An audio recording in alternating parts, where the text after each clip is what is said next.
Multi speciality health camp Dharamshala में 22 नवंबर से 27 नवंबर को Chikitsa diagnostic care opposite war memorial Dharamshala, जहां मिलेगी चिकित्सा उपचार के साथ ECG, TMT, Holter, echo, laboratory, pharmacy की सुविधा। अगर आप डायबिटीज, हाइपरटेंशन या श्वास रोगों से पीड़ित है तो आज ही अपना रजिस्ट्रेशन करवाएं। रजिस्ट्रेशन व अधिक जानकारी के लिए संपर्क करें 8988911010 या फिर 8988950505 पर।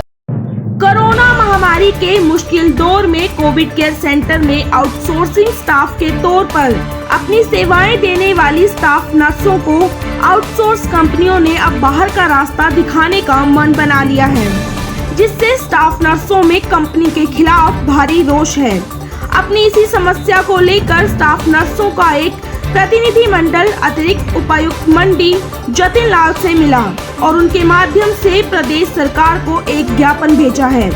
वहीं स्टाफ नर्सों ने प्रदेश सरकार से मांग की है कि आउटसोर्स के लिए अगर सरकार कोई पॉलिसी बनाती है तो उसमें नियुक्ति के लिए उन्हें ही सबसे पहले अधिमान सौंपा जाए। इतनी कोविड के टाइम में देखो, हमने इतने डिफ़िकल्ट टाइम में इस सिचुएशन में काम किया हुआ है, जिस टाइम पूरे ऑल डिपार्टमेंट का स्टाफ जो है छुट्टी पे था और हमने उस टाइम नर्सिस ने आगे आके अपने आप को एक अच्छे ढंग से रिप्रेजेंट किया है, पेशेंट टेक केयर की है।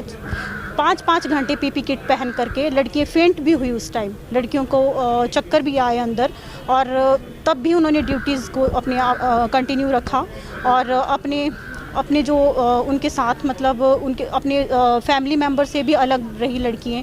अब अपने छोटे छोटे बच्चों को छोड़ के आए और हमारे साथ तो उस टाइम इस तरह से व्यवहार किया जाता था कि अछूत की तरह, जैसे हम एक अछूत हैं उस तरह से हमारे साथ एक व्यवहार किया जाता था। तब भी हमने अपने को एक पेशेंट की टेक केयर की और आगे अपने को सही ढंग से रिप्रेजेंट किया।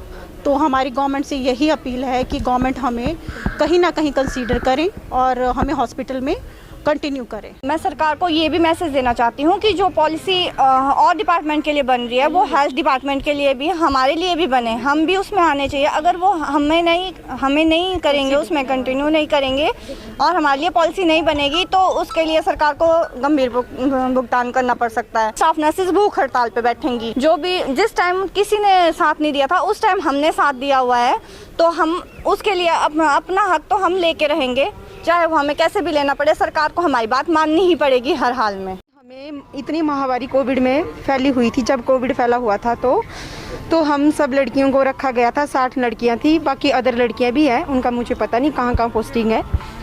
और जब इतनी महामारी फैली हुई थी तो हम लोगों ने नर्सों ने इतना सहयोग दिया, योगदान दिया और अपनी ड्यूटी पूरी ढंग से निभाई। और जब मतलब कोरोना ख़त्म होने लगा है तो मतलब लोगों ने हमें मतलब निकालना स्टार्ट कर, यूज़ एंड थ्रो किया और फेंक दिया। ऐसा थोड़ी होता है कि यूज़ एंड थ्रो करो और फेंक दो।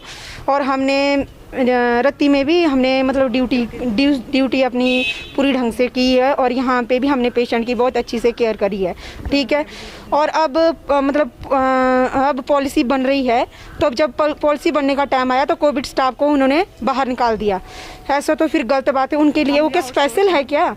वो स्पेशल थोड़ी है कि वो हमारे लिए मतलब हमको बाहर कर दें कोविड वालों को, और हमने अपने परिवारों से दूर रहे और अपने बच्चों से दूर रहे और माँ बाप सबसे दूर रहे और इतनी अपने कोविड में अपनी जान की परवाह देते हुए पूरे पेशेंटों की केयर अच्छी से की। हमें यही सरकार से उम्मीद रखना चाहते हैं कि हमें पोस्ट कंटिन्यू किया जाए और हमें निकाला ना जाए। उज्जवल हिमाचल के लिए मंडी से उमेश भारद्वाज।